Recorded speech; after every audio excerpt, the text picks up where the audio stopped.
Salam jumpa, Anda kembali menyaksikan berita-berita terbaru hari ini. Pukul 9 pagi waktu Indonesia Barat, puluhan masyarakat kelurahan Kenali Asam Bawah dan Kenali Asam Atas, Kecamatan Kota Baru, Kota Jambi, memblokir jalan menuju kantor Pertamina.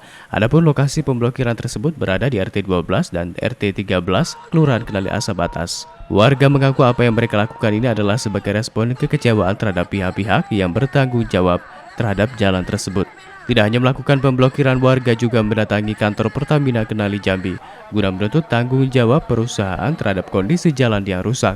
Unjuk rasa warga sempat memanas karena warga merasa geram dengan tidak adanya respon dari pihak Pertamina terhadap aksi yang mereka lakukan.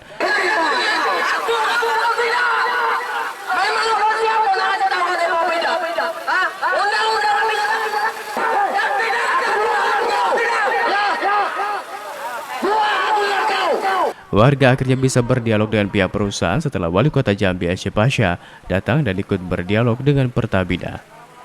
Tim Liputan melaporkan untuk Jambi 28 TV. Demikian informasi yang dapat kami sampaikan untuk Anda. Sampai jumpa.